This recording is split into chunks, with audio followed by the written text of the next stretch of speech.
Good evening, everyone. আজি আমি গণিত বেছিকৰ পৰা আৰম্ভ কৰোঁ। আহক আমি আলোচনা কৰোঁ সংখ্যা কেনেকৈ লিখে। How to write a number in mathematics. মই ইতিমধ্যে আগৰ ভিডিঅ' এটাত কৈছিলোঁ যে আমি 0 1 2 3 4 5 6 7 8 9 এই অংক কেইটাকে ব্যৱহাৰ কৰি আমি বেলেগ বেলেগ সংখ্যা লিখি থাকোঁ। কেতিয়াবা কোনোবা ক্ষেত্ৰত এবাৰ ব্যৱহাৰ কৰিছোঁ, কেতিয়াবা কোনোবা ক্ষেত্ৰত দুবাৰ ব্যৱহাৰ কৰোঁ। গতিকে প্ৰয়োজনৰ ওপৰত ভিত্তি কৰি আমি কিমান বাৰ সংখ্যাটো লিখিব লাগিব, অংকটো লিখিব লাগিব, সেই হিচাপত লিখি আমি সংখ্যা এটা লিখি থাকোঁ।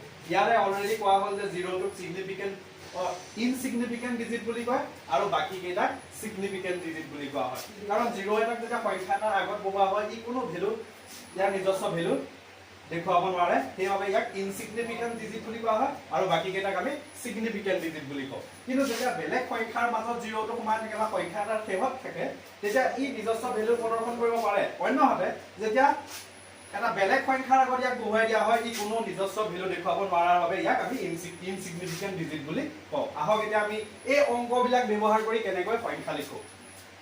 সংখ্যা এটা লিখিবলৈ হলে আমি কিছুমান পজিশন প্লেস ভ্যালুৰ নাম জানিব লাগে।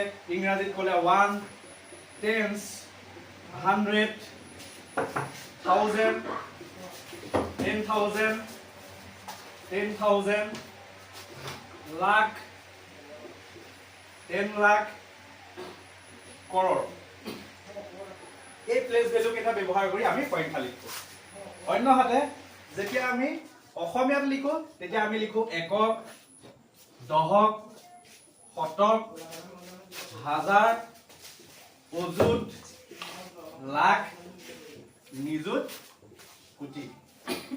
যেতিয়া আমাৰ এটা সংখ্যা কৈ দিয়া হয় ধৰা হওক 7 কোটি 9 লাখ 50 হাজাৰ বুলি আপোনাক কৈ দিলে, তেতিয়া আপুনি যিকেইটা প্লেস ভ্যালু আপোনাক সুনিৰ্দিষ্ট কৰি দিছে তাত সংখ্যা কেইটা বহুৱাই দিয়ক। 7 কোটি 9 লাখ 50 হাজাৰ, গতিকে শূন্যটো আপোনাৰ হাজাৰৰ ঘৰত বহিব আৰু 50টো আপোনাৰ বহিব অযুতৰ ঘৰত। গতিকে এনেদৰে আমি সংখ্যাকেইটা সিহঁতৰ নিজস্ব স্থানত বহুৱাই পেলাই সংখ্যা এটা লিখিব পাৰোঁ।